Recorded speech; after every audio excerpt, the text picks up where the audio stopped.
بسم اللہ الرحمن الرحیم۔ السلام علیکم ناظرین، جب سیدنا غوث اعظم رحمۃ اللہ علیہ پر موت کے آثار نمودار ہوئے تو آپ کی زبان سے کون سے الفاظ ظاہر ہوئے؟ وصال سے چند لمحے پہلے آپ رحمۃ اللہ علیہ نے کیا فرمایا؟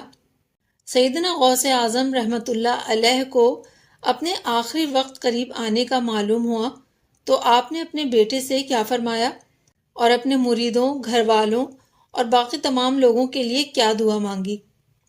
غوث اعظم رحمۃ اللہ علیہ نے جب اپنے اہل خانہ کو اپنے آخری وقت قریب آنے کے بارے میں بتایا تو گھر والوں کا کیا حال تھا؟ اللہ کی بارگاہ میں پیش ہونے کے لیے آپ رحمۃ اللہ علیہ نے کیا تیاری کی؟ سندل وائس میں خوش آمدید ناظرین، یہ روح پرور معلومات جاننے کے لیے ویڈیو کو آخر تک ضرور دیکھیے گا، لائک کیجیے گا، شیئر کیجیے گا۔ اچھی اور دین کی بات پھیلانا صدقہ جاریہ ہے۔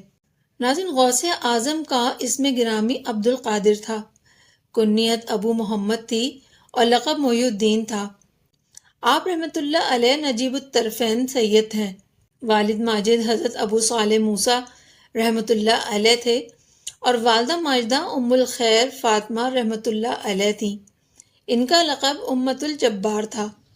آپ کی ولادت ملک ایران کے صوبہ تبرستان کے علاقے گیلان کے نیف نامی قصبے میں 11 ربیع الثانی 470 ہجری کو سعادات حسنی حسینی کے ایک خاندان میں ہوئی۔ اس وجہ سے آپ گیلانی یا جیلانی کے لقب سے معروف ہوئے اور بغداد شریف میں 11 ربیع الاول 561 ہجری کو 91 سال کی عمر میں خالق حقیقی سے جا ملے۔ ناظرین، غوث اعظم مادر زاد ولی تھے۔ آپ کی تعلیم و تربیت اور کرامات سے ایک عالم فیض یاب ہوا۔ حضور سیدنا غوث اعظم رحمۃ اللہ علیہ کی عمر مبارک 91 برس ہو چکی تھی۔ آپ رحمۃ اللہ علیہ نے اپنے گھر والوں کو اپنے وصال کی خبر دی تو سب کی آنکھوں سے آنسو جاری ہو گئے۔ آپ رحمۃ اللہ علیہ اب علیل رہنے لگے تھے۔ آپ رحمۃ اللہ علیہ کی ذات بابرکات کا فیضان جس سے ایک عالم سیراب ہوا تھا، اب اس کے جانے کا وقت آ چکا تھا۔ غوث اعظم نے اپنے صاحبزادے حضرت سید عبد الوہاب رحمۃ اللہ علیہ سے فرمایا، تم میرے پاس سے ہٹ جاؤ، کیونکہ میں بظاہر تمہارے ساتھ ہوں مگر میرا باطن صرف اللہ کے ساتھ ہے، اور اس وقت کچھ لوگ یہاں تشریف لانے والے ہیں، تم ان کے لیے جگہ فراغ کرو۔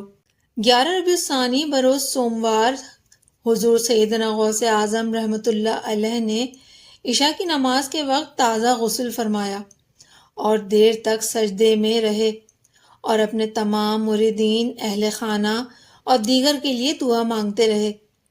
جب آپ رحمۃ اللہ علیہ نے سجدے سے سر اٹھایا تو غیب سے ندا آئی، اے نفس مطمئنہ، اپنے پروردگار کی جانب لوٹ آ، تو اپنے پروردگار سے راضی ہوا اور وہ تجھ سے راضی ہوا۔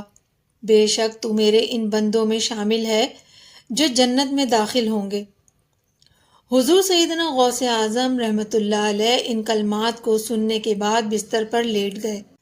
آپ رحمۃ اللہ علیہ کی زبان مبارک سے یہ الفاظ جاری ہوئے، میں اللہ رب العزت سے مدد لیتا ہوں جس کے سوا کوئی عبادت کے لائق نہیں ہے، جو زندہ ہے، نہ اسے موت ہے اور نہ خوف، پاک ہے وہ جو قدرت سے باعزت ہے، جو بندوں پر موت طاری کرنے پر قادر ہے اور اس کے سوا کوئی عبادت کے لائق نہیں، اور حضرت محمد مصطفیٰ صلی اللہ علیہ وآلہ وسلم اس کے رسول ہیں۔